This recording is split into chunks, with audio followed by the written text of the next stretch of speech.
So we're going to get started in the panel on community history and archaeology.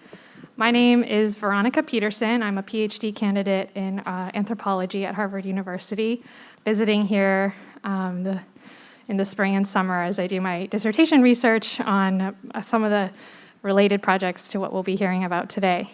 I'd like to note that I'm standing in for Dr. Christina Hodge, who was the original chair of the panel and the director of Stanford University Archaeology Collections.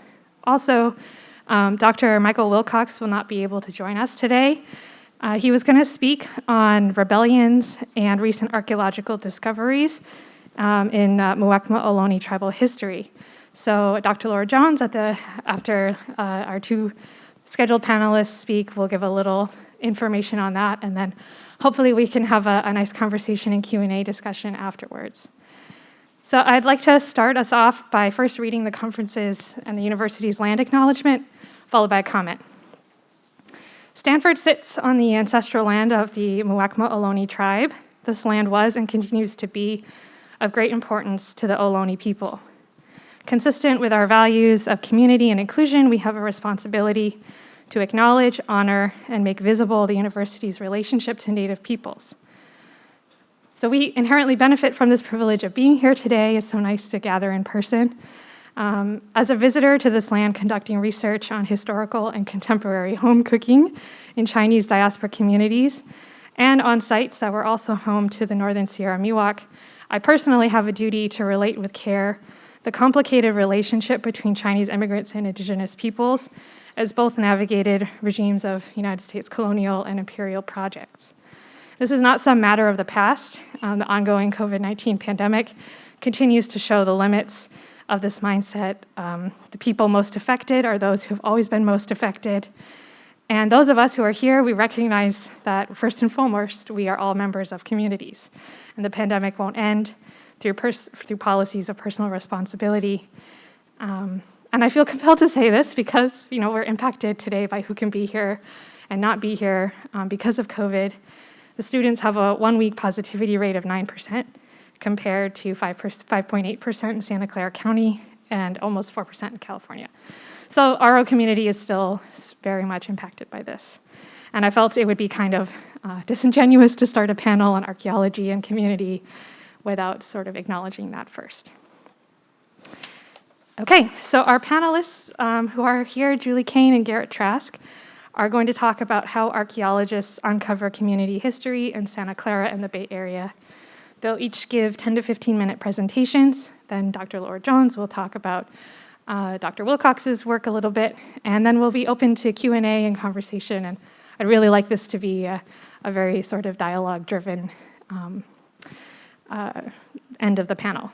So Julie Cain is the Historic Preservation Planner for Heritage Services at Stanford University. She's been at Stanford since 1978, working and has worked in several university libraries until moving over to Heritage Services in 2008. When earning her undergraduate and master's degree in history at California State University East Bay, she focused on California and the American West, and is particularly interested in 19th century California history, especially the role of Chinese immigrants within the state, and also the many estates built on the San Francisco Peninsula, including the Stanford's Palo Alto estate. Bringing lost or forgotten history to current awareness by writing historic context, which Julie has written many, writing historic context and recognizing the vital role of unacknowledged members of our society as they brought it to the development of the state of California are themes often explored in her work. So much of Julie's research is conducted within libraries and archives, but community outreach has also played a crucial role for many of her projects, including the ACLQ Dig, which will be a major focus of today's panel, writing a history of the Jasper Ridge Biological Preserve, and the decades-long restoration of the Arizona Garden here in the Arboretum. And if you haven't been out there, I highly suggest you go, because it's one of the most healing spaces on campus. Our second panelist, Garrett Trask, is a senior campus archaeologist for Heritage Services, where he is primarily responsible for supervising field and lab work related to the archaeological and historical resources on Stanford-owned lands.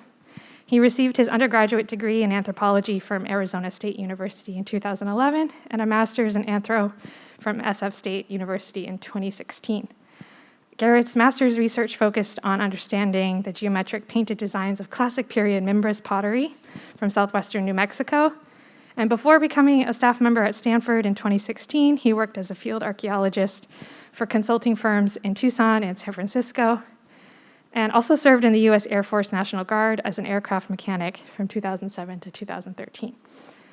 Garrett's current work is focused on the history and archaeology intersecting Stanford lands, including ancestral Ohlone heritage, California Gold Rush, and post-Gold Rush sites, as well as the history of the Stanford family and Stanford University. So thank you so much. Thank you all for being with us today. And Julie, take it away. Thank you so much for coming. I'm here to tell you I have the best job in the world.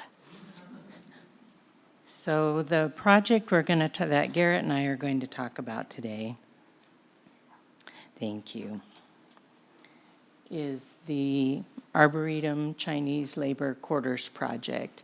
And I am writing the historic context for the dig. And this project is really interesting to me personally, so very satisfying to work on this project. As a historian, I always start in the archives, but depending on the project, outreach to the community also can fill in the blanks for some of the questions that will arise from a dig. And here we just have some images. This is a Chinese gardener on the Palo Alto estate at the far corner. You can see his dog trailing behind him. That's an image from 1894. The map is, I think, the earliest map showing the Palo Alto estate. And the two circles to the left are two of the China camps that were lived in by employees that were hired by the Stanfords. They bought the property in 1876, and they hired Chinese employees from day one. And the final employees from that first group worked until 1925. Ah Wing was Jane Stanford's head of the Chinese staff in the Nob Hill Mansion, and he did oversee some of the staff in the Palo Alto Mansion. And for the longest time, I had only the image that's on the far side, where you could only see his back.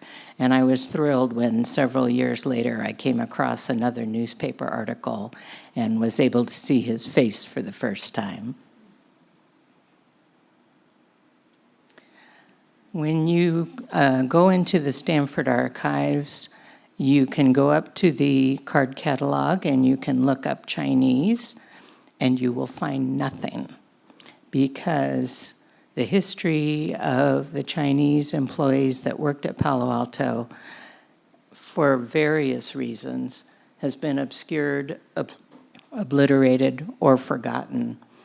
And one of the things that modern technology has brought to us is the ability to scan photographs from the era. So faces that were hidden to us by the naked eye can suddenly be exposed. And when you use different resources to tell you that the Chinese were here, when you see entries of them in the Palo Alto Stock Farm time books, when you see entries about them in the Stock Farm's letter books, you know they were here. So where are they in the photographs? And here's an example of, on the far left, the workers at the stock farm. And if you look way up at the top, you can see where the X is over somebody's head, and that's Charles Marvin, who was the very talented trainer and driver that won Leland Stanford 18 of his 19 world-class trotting records. And I circled his face. If you look below Marvin, you can see one of the Chinese hustlers standing in amongst the crowd. And over on the other side, we see the Stanford Mansion in 1888 when it was expanded.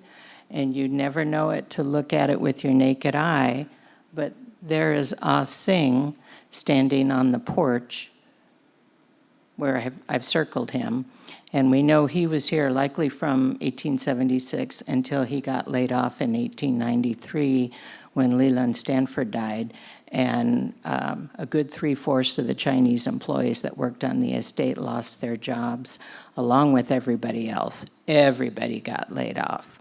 I'm here to tell you, Stanford University has known hard and perilous financial times since the day they opened. When I talk about obscured, this is a direction for making maps of the stock farm. And if you look at 34, it says Chinese quarters, but not to be shown on the map, shown to me by Mr. Orr, who was one of the clerks. And then you see a similar notice down below. They didn't want the horse burial to also be public. So when you look on the stock farm maps, you might see the China camps and you might not. And when you don't, that's a deliberate attempt to hide the fact that Chinese were working for you, because it was such a divisive issue in California that even the most wealthy and powerful of people who employed Chinese were still subject to harassment, and two of the favorite things were setting things on fire and boycotting. So going into the archives, again, you're not going to go to the card catalog and look up Chinese, but you're going to apply a logical approach of what types of materials would I look at if I know and I want to prove academically that the Chinese were here and what their living conditions were. Then I'm going to start with some very basic collections. Obviously, the stock farm records, the early university records, because I wanted to show what a large role the Chinese played in creating the infrastructure and in working as cooks and janitors when the university opened. Obviously, the photographs are going to give us some indication of the presence of the Chinese. The Charles Gunnison journals is something I ran across in a different project. Gunnison was a friend of trustee Timothy Hopkins when the anti-Menlo Park Anti-Chinese League paid Hopkins a visit at Sherwood Hall in 1886 to tell him that they would very much appreciate him firing his Chinese employees. Hopkins' friend Gunnison sat and made a transcript of the entire conversation, and that gives us a look not into how Sherwood Hall was run, but also how Palo Alto was run as well, because Leland Stanford and Timothy Hopkins were close friends and ran their estates in very similar matters, and there was a constant flow of the Chinese employees of the two estates walking across El Camino Real. And visiting with each other, celebrating Chinese New Year's together. The earthquake collection, I knew there was going to be things about Ah Wing in there because he tried to save the Stanford Mansion, which caught on fire the second day after the earthquake. And he wrote a long letter to the university about his role while working for the Stanfords and before he went ultimately back to China in 1907. He was very traumatized by the earthquake. And this is one of only 2 documents, handwritten documents, left behind by the Chinese who worked here. And then the obvious stuff, looking at the early biographies and histories of the university, the student scrapbooks and letters, and then the stock farm maps and the early university maps. So this is basically the diving board. This is helping me build the framework.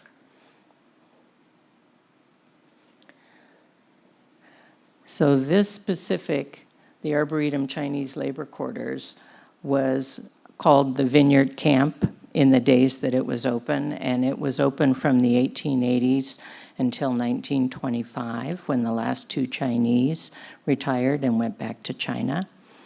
And I happened to find this is so far the only photo we know of the Palo Alto vineyard. and it happened to be published in an 1894 pamphlet about the university. So I was very excited to find that. And the dig is the trash pit associated with the Vineyard China Camp.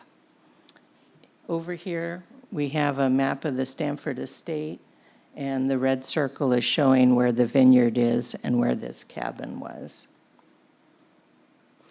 So at Palo Alto, Leland Stanford basically hired Chinese and whites, and he used the same formula that had worked while building the Transcontinental Railroad.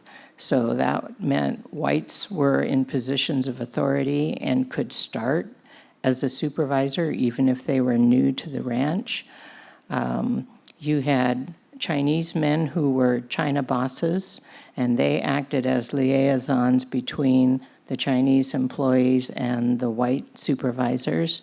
A China boss typically spoke very good English, might well have also been able to read English, but good communication was the first priority. So they had to have a facility with at least one or more Chinese dialects, and of course, English. If there were 100 workers on the estate, perhaps 15 of those workers would be Chinese, and the balance would be white employees. But here I'm talking about permanent positions. The Stanfords also hired what were called at the time China gangs, and these were Chinese men who did not live on the property, were only associated with very specific jobs. Maybe they were sulfuring in the vineyard, maybe they were helping to dig out Lagunita. Some projects were temporary, and literally thousands of Chinese men, literally thousands, worked at the Palo Alto estate between 1876 and up until Leland Stanford's death in 1893. So if you look at the top, you see a 1917 Sanborn map that shows the old Vineyard China Camp and two supporting buildings. And Laura Jones found this image below, a serendipitous find. She was looking for something else and came across this, and we believe this is the top building as it looked after the '06 earthquake, and clearly it got shored back up and used again, and that matches with everything I've read in the letter books. For the workers that lived on the estate, materials were recycled and reused until they just didn't have any oomph anymore. Buildings got moved around all the time. It was really a case of waste not, want not. So we might look at this building and think, oh, that's it, it's over. Somebody in 1906 stood outside that building and figured out, okay, wait a minute, wait. How can we make this still work? So when we think about community history, people tend to think that it means, well, just what happened in my neighborhood, what happened in my city. But community history is always tied to regional and to national history. The themes are the same, the activities are the same. You might have something driven by a local industry or a local topography, but there's no place in the United States that lived in isolation. And there is a symbiotic relationship between researchers and people who are directly connected to the history. And an example of that I will give is when I was working on the ACLQ project, I noticed that one of the persons was growing red chrysanthemums. And I didn't understand why. I just knew that's what he was doing. And then Connie Yu was able to tell me that's because we always wore these chrysanthemum corsages to big game. And this was a very big deal. So I'm telling her something, she's telling me something.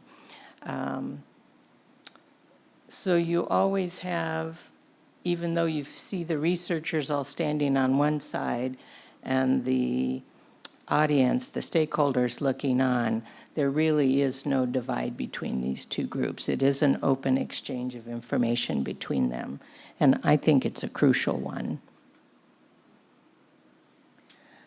Other ways that you can delve into community history. In the city of Fremont, we have a very rare surviving example of a Chinese bunkhouse over on the Charles Howard Shin property.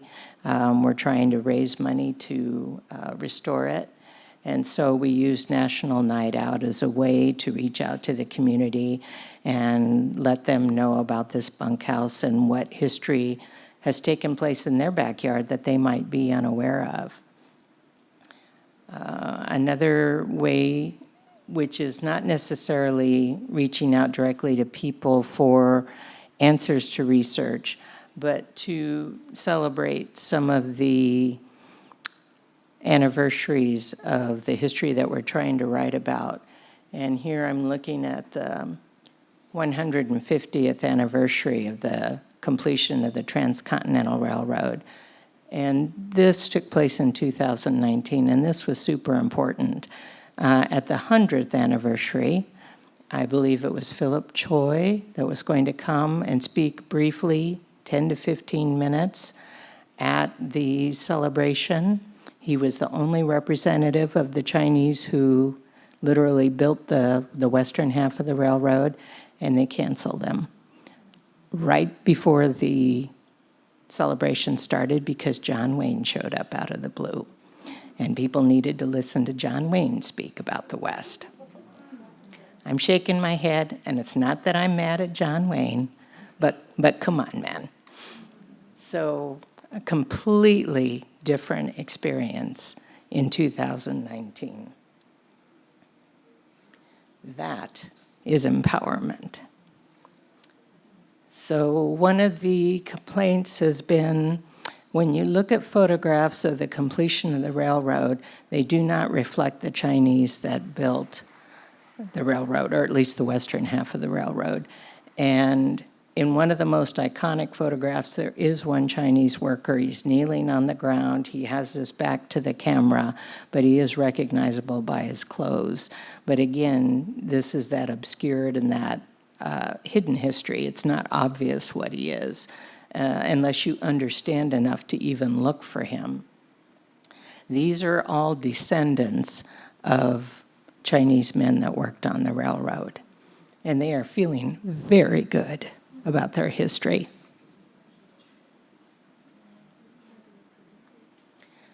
So going back to serendipity, when I was working on my master's thesis, everybody in special collections at Stanford knew what project I was working on, that I was looking into the relationship between the Stanfords and the Chinese employees that worked for them.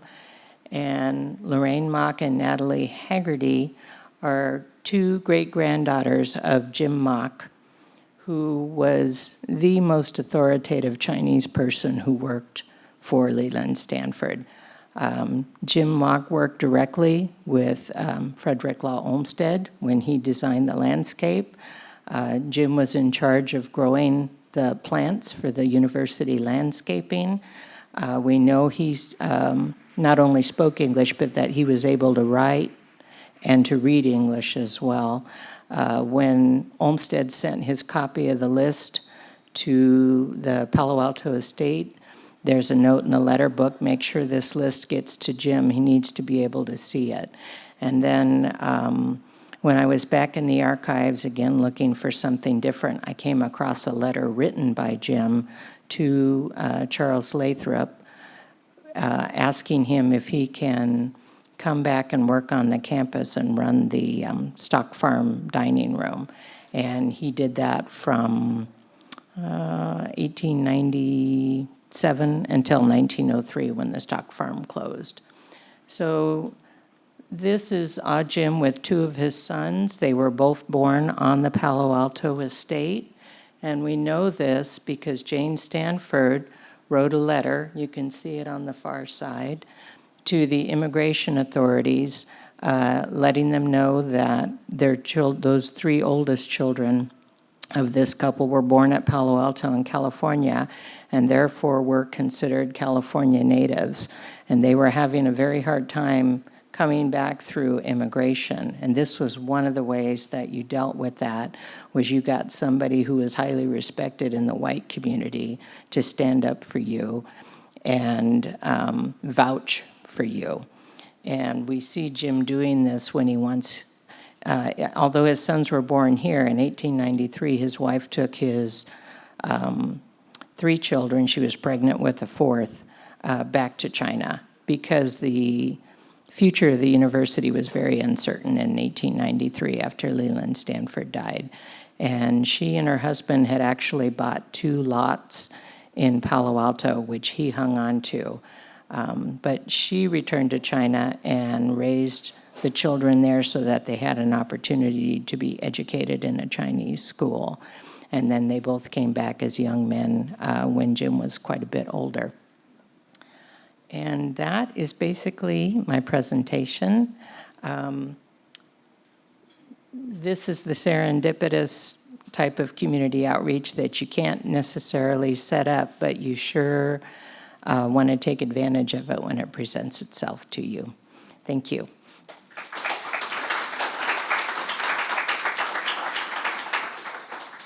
Okay, so next up we have Garrett Trask, who's going to talk some more about the specifics of the dig that was conducted in the Arboretum. And then we'll be followed by Dr. Jones, who will talk about what Mike was going to talk about, and then we'll open it up to Q&A. Thanks, Veronica. Thanks, Julie. All right.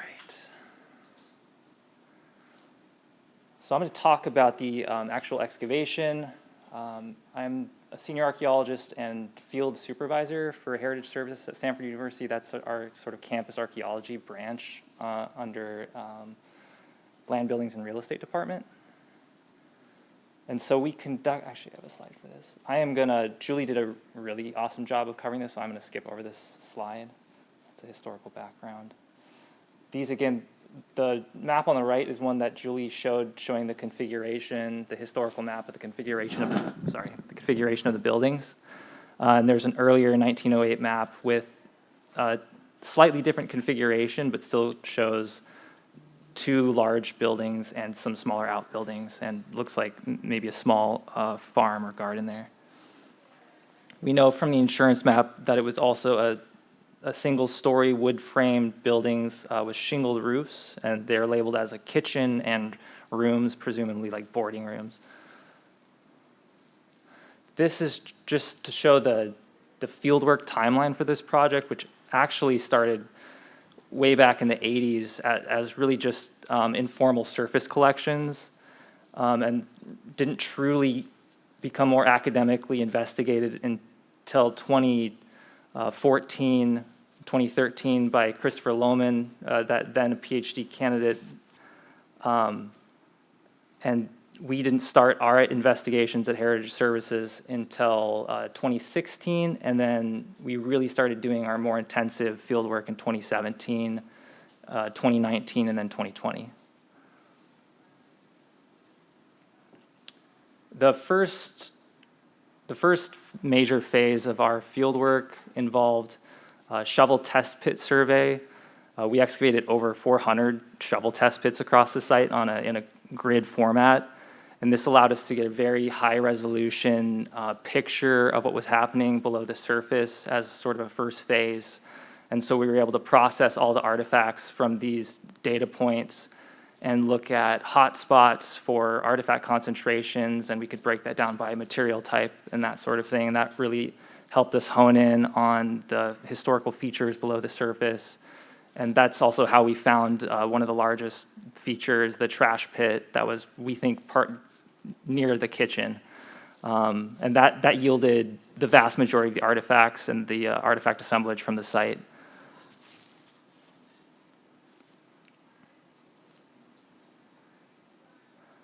So the next phase was putting in the more formal excavation units. Most of these were 1 by 1 meters. We excavated 41 of those across the site, and that's represented by all the small yellow squares.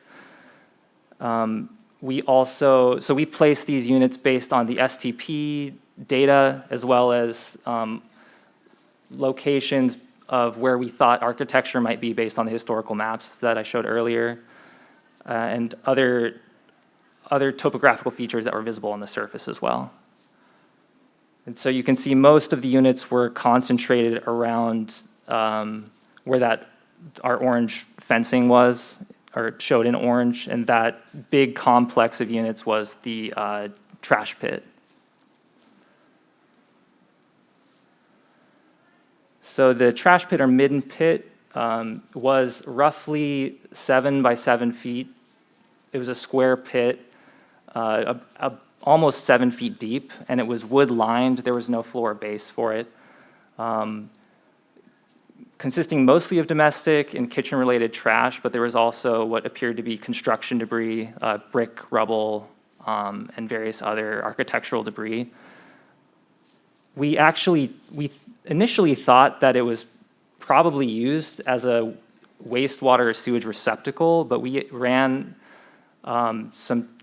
testing for specific microbes that usually show up in sewage, and that all came back negative. So we're still kind of exploring that. It may have still been used for non-sewaged wastewater from the kitchen. So that's some of the testing that we've been doing as well. The general configuration of the trash pit had the more formal wood-lined lower portion of the pit, and then it, over time, had sort of overflowed and spilled out of that boundary and became a more amorphous shape towards the top with a pretty big scatter of material around it. So this sort of shows those phases. So the pink square at the bottom is the lower initial part of the trash pit, and then the purple rounded shape is the upper spilled over portion. And so the image on the left is where we ended off our excavation in 2019, and then in 2020 when we expanded and excavated the safety bench around it and got down to the very bottom of the pit, shown on the right. And this is a profile cross-section sort of through the middle of the trash pit, showing the different deposits that we recorded there and excavated. So some of these deposits were largely soil and debris that didn't have a lot of artifacts in it, and so we're not sure. That may have just represented some sort of construction or excavation event or demolition of another structure, some sort of debris left over for that. And then I just wanted to go through a really quick photo sequence showing the removal of some of those deposits. So this is starting in 2020, the surface of one of the deposits before we hit the large artifact midden deposit below. And most of the wood that you see in the image there is probably from the wood lining that collapsed over the years into the pit itself. But you can start to see some of the ceramic Chinese brown glazed stoneware, jars, as well as various food and drink bottles. Some of the brick debris, some barrel hoops. There was a lot of funnel bone in here, cut funnel bone. Frying pans. And this is getting pretty close to the bottom.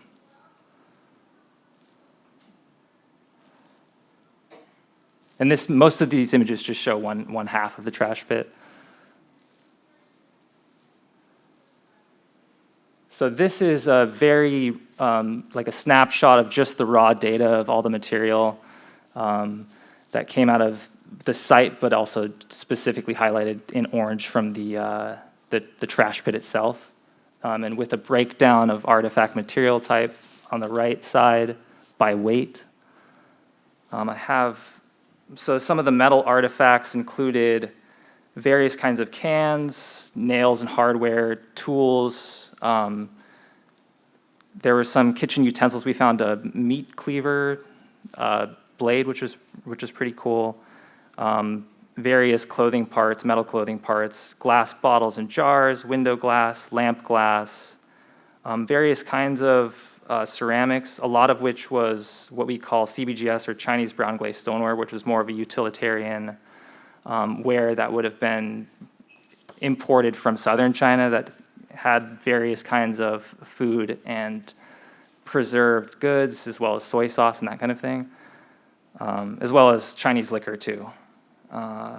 Funnel bone, we have a funnel bone expert who's still going through some of the material, but some preliminary results are really interesting that show a pretty diverse assemblage of fish, both local and exotic, as well as, in addition to pig bone, smaller mammals such as rabbits and that kind of thing.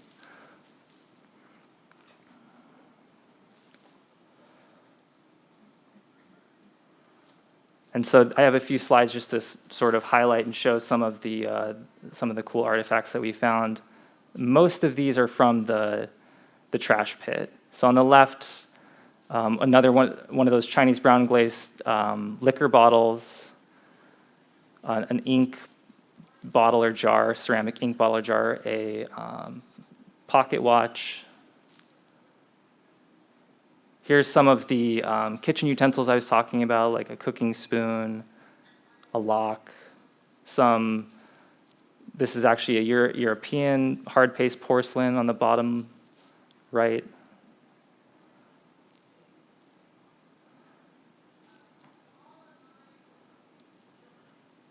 We were able to do some pretty interesting residue analysis. We submitted some samples to the University of Idaho with some of these bottles that are pictured here.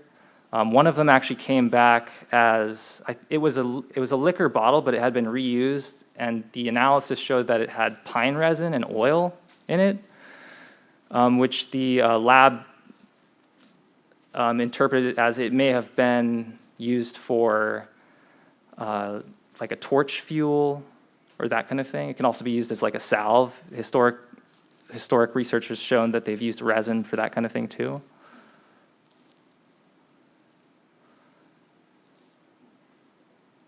We found a pair of hand-carved Chinese gaming dice made out of cow bone.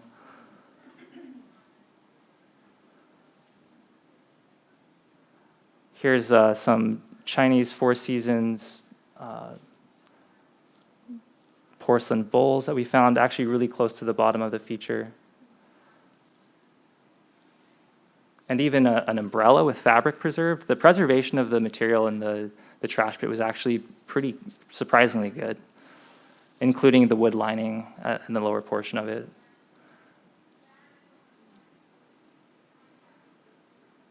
Various medicine bottles, extracts, and here's that cleaver blade on the right side too.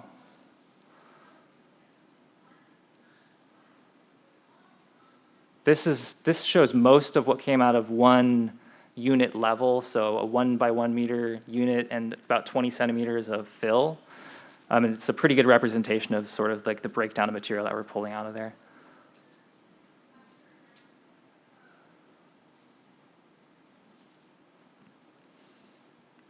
Again, more of that CBGS. The spouted jar probably had something like soy sauce in it.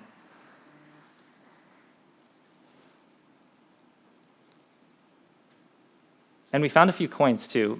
Most of these were from the area pretty close to the midden or in the midden, and a few of them were at other parts of the site. So some of the Chinese coins that we found actually are very old, but that's pretty common because these were used in obviously non-monetary context, either as heirlooms or for gaming and gambling.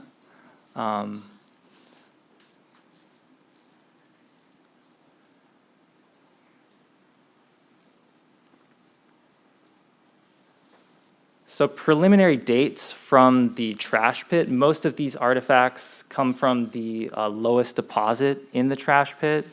And it shows, you can see there's a cluster of dates from the late 1800s all the way up through the early 1900s. So it definitely spans the later period of the Chinese laborers employed on campus. And it's very possible that there was another trash pit on site that maybe was slightly earlier than this, but a lot of the dates that were coming out of even the lowest part of the trash pit were sort of tracking that later side of the occupation of the site. Most of these came directly from maker's marks on ceramics and glass bottles. So readily datable material, including some of the coins. So we still are processing. The fieldwork has been finished. We finished the fieldwork in 2020, but we recovered 100% of the artifacts that came out of that 7 by 7 by 7 foot trash pit. So it's a lot of material to process. We've made pretty good progress. We've finished most of the glass, metal. We're still getting through some of the ceramics, and eventually this material will enter into the Stanford collections, archaeological collections. We also are going to continue to do some more residue analysis on the ceramics. So we have a new project just started on that with a student here at Stanford, and just some acknowledgements, including all of the community stakeholders, engaged community members, campus alumni groups, members of the Chinese Historical Cultural Project. This project was very, very collaborative. It really informed how we planned for it, how we ran it, the sorts of research questions we were asking, and so I think that was a huge advantage for sort of the different approaches that we came at for this site. But that's the end of my talk. Thank you.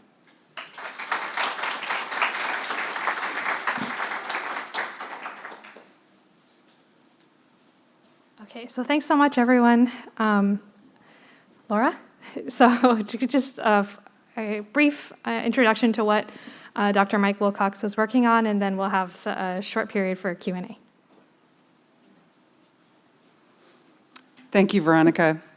I could talk all day about the ACLQ, and we have some time afterwards that we can talk about that project and the other Chinese heritage sites we have here on campus. But I'd like to talk briefly about Mike Wilcox and our community-based archaeology with the Muwekma Ohlone tribe. Dr. Wilcox is a faculty member in Anthropology, Native American Studies, and the Center for the Study of Race and Ethnicity at Stanford, and is a very close research partner to the Muwekma Ohlone tribe.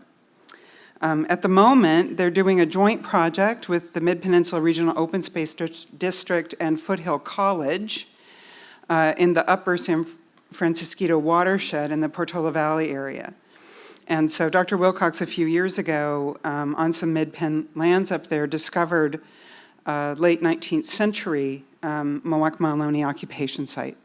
It's very important in the tribal narrative, as you were listening to Chairman Lopez this morning, to really look at the history straight up, and also to understand that Native people never left their homelands.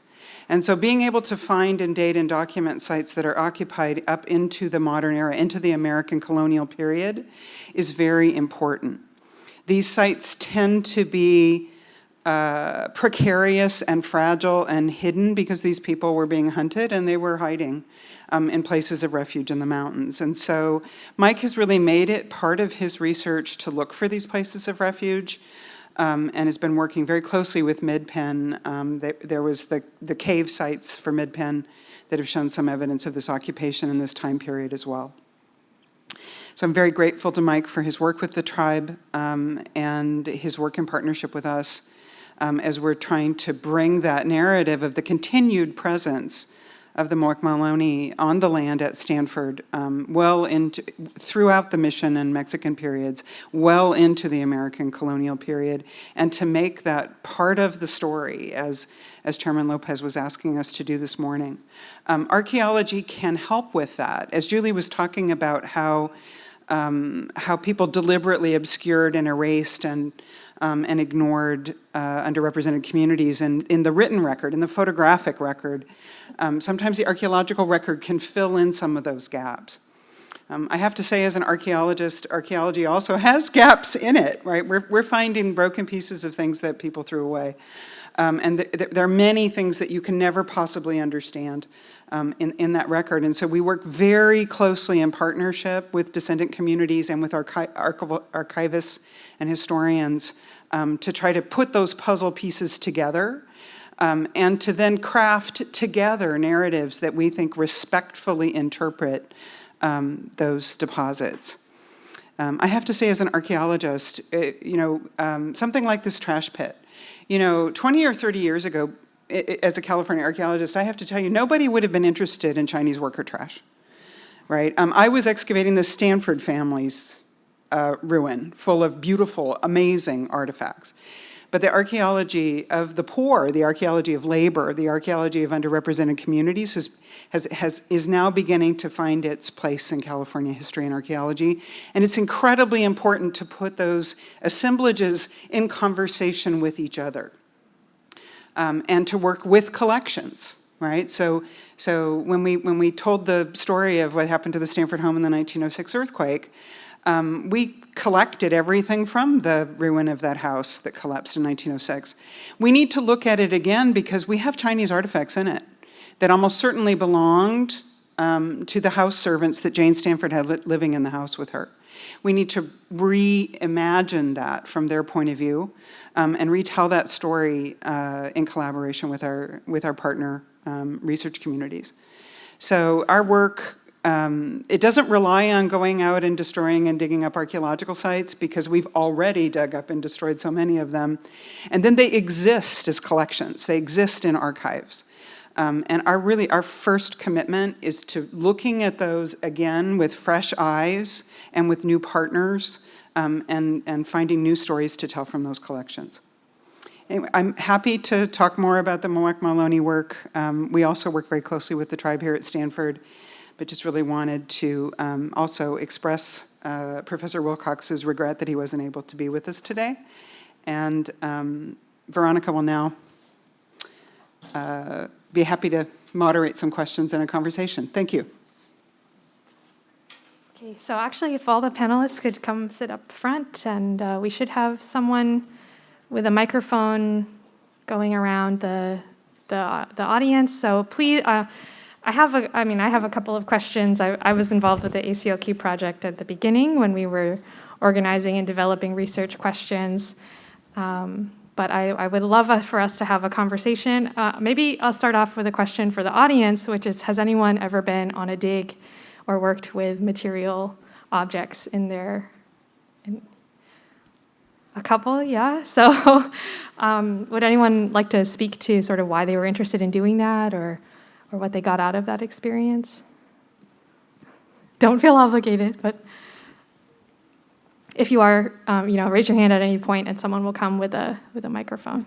So I don't have a question, but I noticed Mike was supposed to talk about recent archaeological discoveries with the Muwekma Ohlone. So Laura knows a lot more about this, but the Muwekma Ohlone have sort of been actively working with archaeologists since the 80s. They even formed their own sort of contract archaeology company so that they could be on sites excavating their own ancestors, those sites that are being destroyed by urban sprawl. So they've been very active with being consulted and collaborating with archaeologists and being archaeologists themselves.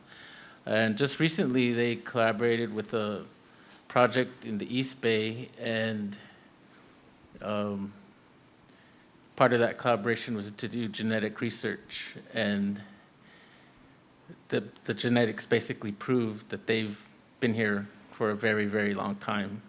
And that sort of helps with their efforts for federal recognition. And this isn't so much archaeological, it is historical. I think it's really awesome. The Muwekma Ohlone tribe, this March, they danced for the first time in over 100 years. A young man approached the leadership saying he wanted to bring this tradition, this practice back.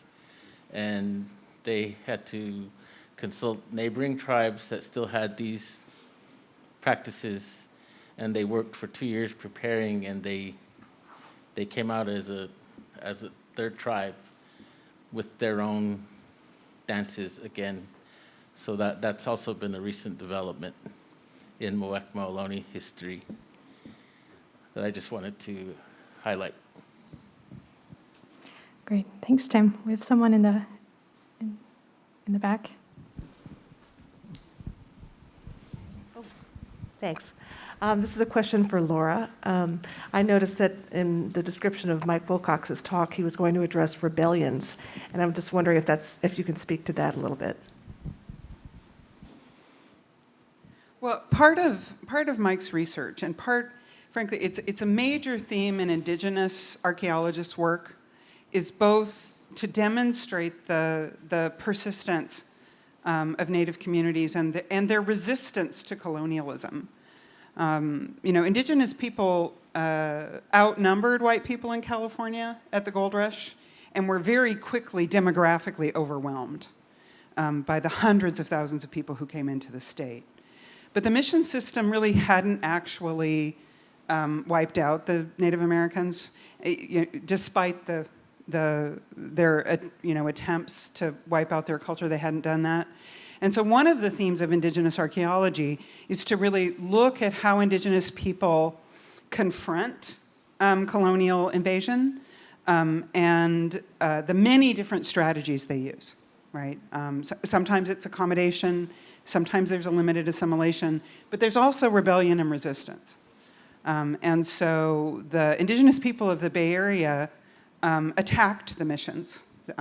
Several times there were organized revolts against the missions. And that's not the kind of thing that you read about in fourth grade curriculum in California, right? When you build your Sugar Cube mission, right? That in fact, the mission, 50 years of Franciscan missions had not actually subdued the indigenous people of the Bay Area. And so some of Mike's work up in the upper watershed, I believe, is about one of the leaders of one of those rebellions hid out in the caves in the Santa Cruz Mountains. And he did some work looking for the refuge caves up there in the Mid-Penn Open Space District. And eventually, I think he may be doing some excavation work up there to document what it was like to be on the run, right? From the Spanish or Mexican authorities during that time period. When you read history books, they describe them as bandits, right? That somehow these people were criminals, they were horse thieves, right?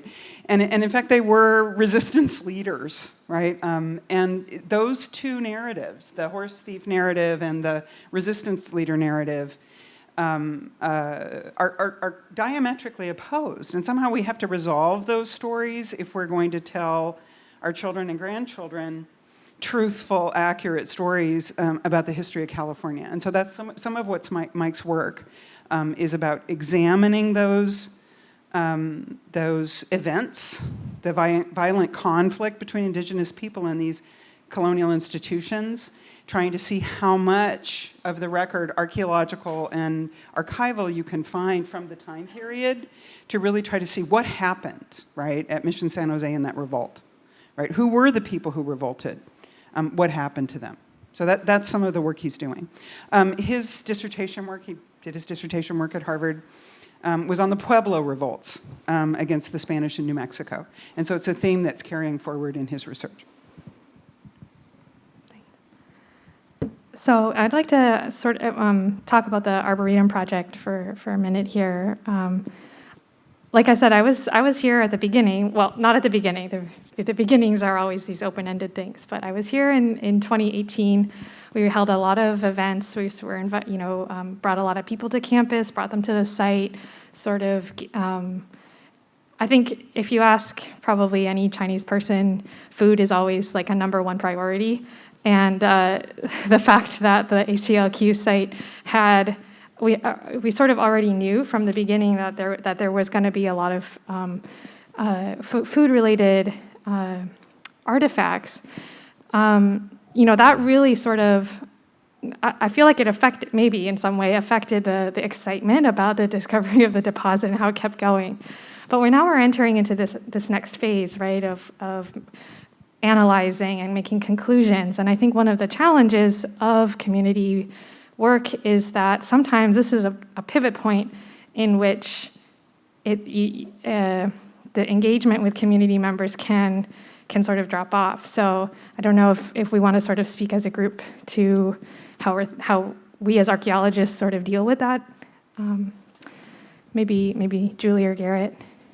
The one thing I do want to notice is that Julie Cain's article about Jim Mock was just published this week by Sandstone Tile. And so the COVID thing kind of hit us by, like everyone else. We were doing community workshops and wanted to do more community workshops. And so thinking about how, once it's sort of in the lab and then it's going into collections, what are the right formats we should be using to bring that back to the community? I think I'd love to hear from people in the audience about it too. Yeah, is this mic on? Yeah, one thing that we were able to do last year, in spite of all the COVID madness, was we did have a series of webinars, which we specifically reached out to the same group of community stakeholders and community members and expanded that as well. And so that was really helpful in getting some of the preliminary results of the research out. And I think once we start to get more of these artifacts in an archival state, I think we've been talking a little bit with Christina about more exhibits, but I think she's very interested in exhibiting more of this material and getting it out on display. And Okay, hi. I was just, based on the comment you just made, I was wondering, at what point do you think any of the material from the excavation, which is so well documented, and thank you for your presentation, if it were to be available for any of the local history museums to not just have it displayed here at Stanford, but is it anything that you have the opportunity to borrow or lend to other neighboring institutions? that would be a great question for Christina Hodge, actually. She's the one who manages that collection, and she deals with loaning material out and that kind of, and there are a few objects already in that have been, the custody has been transferred over to the collections. And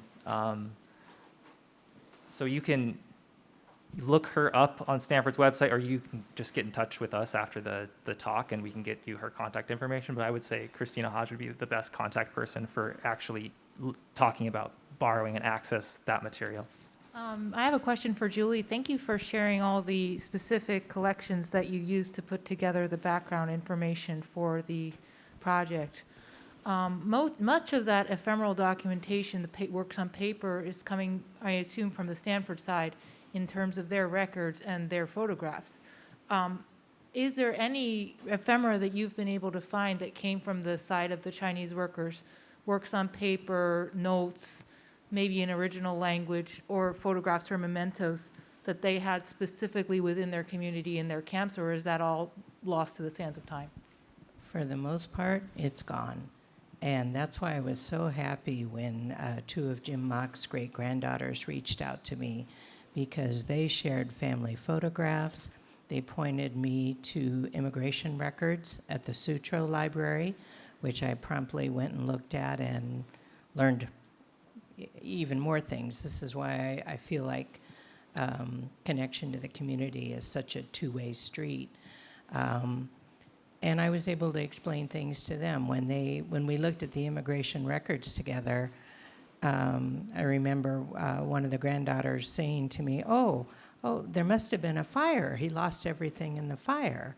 And of course, I knew right away they were talking about Chinatown burning in the 2006 earthquake, because Chinatown was on fire 5 minutes after the earthquake and was burned to the ground by 12 noon that day. And Jim lived in multiple worlds. He had property here in Palo Alto. He lived part of the time on the Palo Alto estate, but he also was connected to a merchant store in Chinatown where he worked as an interpreter.